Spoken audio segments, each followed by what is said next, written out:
What is going on, guys? Today I'm back hitting you guys with another gaming PC build, this time at the $500 price point. So you guys can see right there, $500 or around that. $491 is the max total. So I'm gonna jump right into this and we're gonna take a look at the parts that I have picked out. So for the processor, this is a AMD A6 6400K 3.9 gigahertz dual core processor.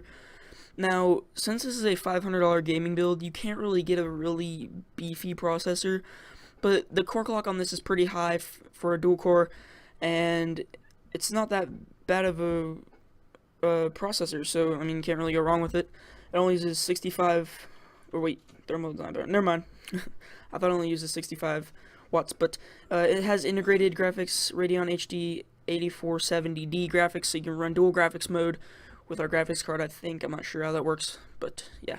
So for our motherboard, we have the Gigabyte GAF2A58M-HD2 Micro ATX FM2 Plus motherboard, and I haven't really done much research on this motherboard, but it has pretty much everything you need at a lower cost, $40, so that's not too bad.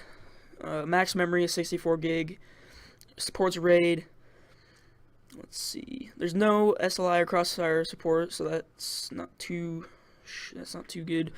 But you have 4 SATA 3 gigabyte per second ports. So, and no USB 3, so that's fine.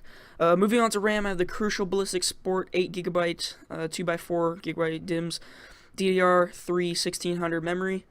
So that's pretty much standard. This is basically the cheapest good RAM you can get. And Crucial Ballistics is pretty trustworthy when they build their RAM, so pretty good quality RAM for the price.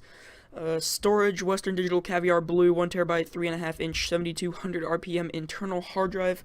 This is a great drive. You have plenty of space for downloading games and stuff like that, and then you can also upgrade in the future, add maybe another 1TB or an SSD or something like that, but you can always have that option to upgrade to another storage device or whatever you want to do with that. For our graphics card, I made sure to spend the most money on this, and I think I actually had enough money to actually get a good quality graphics card that can play pretty much every game on 1080p. So we got the Asus GeForce GTX 960 2GB graphics card, and this is a great card. You're definitely going to be able to play every game, maybe not on ultra settings, but probably some of the more demanding titles such as like Shadow of Mordor or Far Cry 4, Crysis, and stuff like that, probably at medium settings, which isn't bad, but you're still, I mean, it's a $200 card. It's pretty much like a mid-range to getting into that higher range of cards, but still a great card. And yeah, for what it is, for what this build is, you're going to be playing games on pretty good settings. So that is that. For the case, I picked the Thermaltake VL8000 1W2Z ATX mid-tower case. This is a fairly cheap case. I'll show you guys some pictures of it. Let's see here.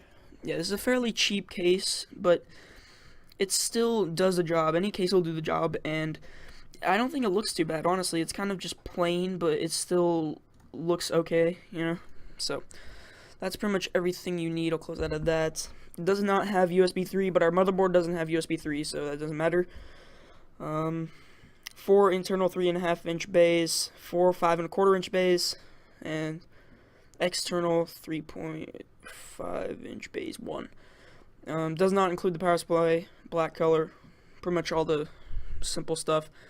This is $22 at Micro Center, so not a bad deal at all for the case. And for our last part, the power supply, I got the Corsair CX430W 80 plus bronze certified semi-modular ATX power supply, and this is a fairly good power supply for the price. It's about $26.99 at Newegg with their promo, and 430 watts is definitely enough for this system.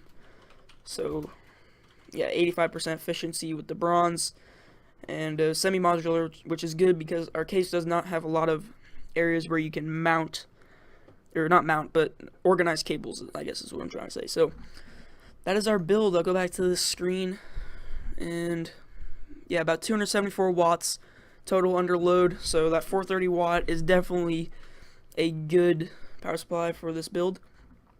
Now, For this being a $500 build, it's definitely something that is pretty well built, especially with that 960. That kind of makes it a good build. And I mean, the AMD A6 6400 is gonna perform okay in games, but whenever you get into like multitasking, it's not gonna be very good. But you still have that pretty high core clock, so that's pretty good. So I think that's all I have to say. You're going to definitely be able to play games on higher settings with this, especially that 960. So that's all I have to say for this video. Hope you guys enjoyed. Make sure to comment below what other price point builds you want to see, and I'll make sure to get those videos made. This is the $500 gaming PC build for early 2015, and I hope you guys enjoyed.